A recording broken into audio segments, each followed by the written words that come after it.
right next to me, right there, Ray McElroy, former Bear, in the car with me. How was golfing today? James, it was awesome. I mean, first of all, I can't believe I'm like on the radio in a car. This is a first for me. This is a first. This is amazing. Absolutely amazing. But golf was good. The weather held up for us. It was a little drizzle, but wasn't too bad. And I didn't lose too many balls. So if I don't lose a lot of balls, that's a win. You know, that's a win for me. I should mention Proviso West grad. Yes, sir. Hillside represent. Local boy. That's right. Oh, okay. You from Hillside? Well, no, I mean local to the that's right. greater Chicago That's right. area. That's right. So let's jump around a little bit. As someone who grew up in the area, what did it mean to you to be on the Bears team? Absolutely huge. I mean, I don't know what little boy doesn't grow up dreaming about playing for his hometown team. Yeah. And so had an opportunity to grow up in the Chicagoland area, play for the Chicago Bears, called my shot, told my mom at the Taste of Chicago, my sophomore year of college, said, Mama, one day I'm going to play in that stadium. And you know how mamas are, oh yeah, that's nice, baby, okay. And I had an opportunity to do it. And then later on to have the opportunity to serve the Bears as their team chaplain from 08 to 2012 was just kind of a cherry on the Sunday. And started with the Colts? That's right. Was drafted in 95 by those guys, played for them for 4 years. Then went to the Bears in 2000.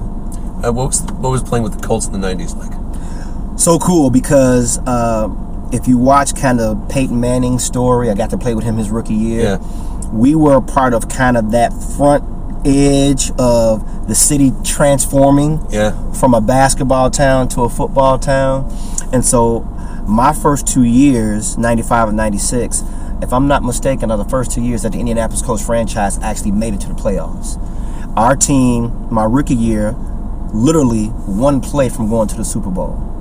And I just found out, I don't know if you watch NFL Network, they're doing right now the 100 greatest.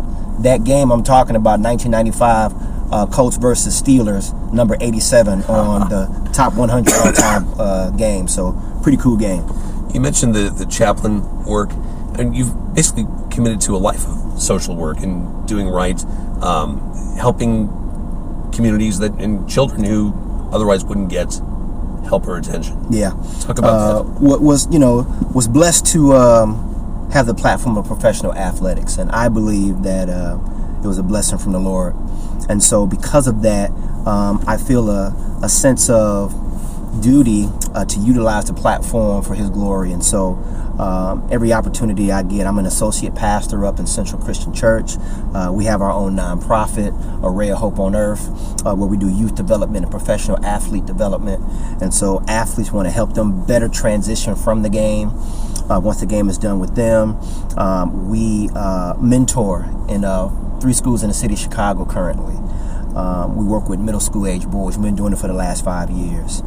Sounds like a lot of work. It is. It's great though. It's rewarding work. There are a lot of needs out there. Sure. There are a lot of great organizations. We're just trying to do our part with the platform that the Lord has blessed us with to make a difference. What are some of those success stories working with these kids? The things that when you go to bed at night make you smile.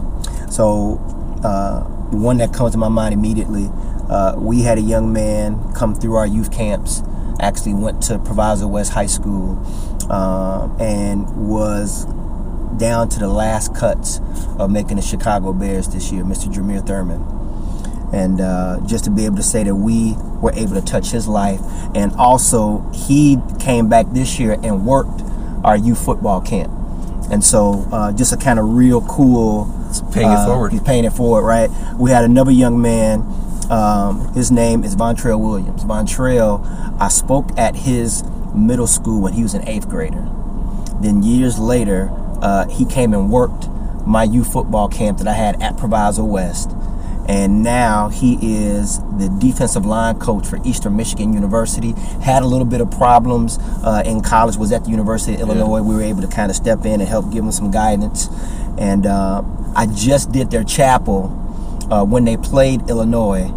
And he was able to stand in front of his entire team and just tell his team, how much we have meant to him in his life and how we really helped him make a career decision as far as what he wanted to do. And now he's in a great place. They beat Illinois, and sorry, Lovey. And I'm just really, really proud of him. So those are kind of just 2 off the top of my head of, man, this is what it's all about. Is Lovey the Zen master of all Zen masters? Lovey is awesome. I love him. I can just listen to the dude talk. Yeah, he's an amazing guy. Great to serve. Work for him. I know he's going to get that program where it needs to be eventually. So I'm really pulling for him down there in Illinois. I think Levy Smith is the highest paid state of Illinois employee. That would make sense. Uh-huh. Yeah. All right. Thank you so much for doing this. Keep doing the good work you're doing. Yeah, James. I think it's pretty cool. Nice I appreciate inspirational it. stuff. Thank you so much. Thank you for watching.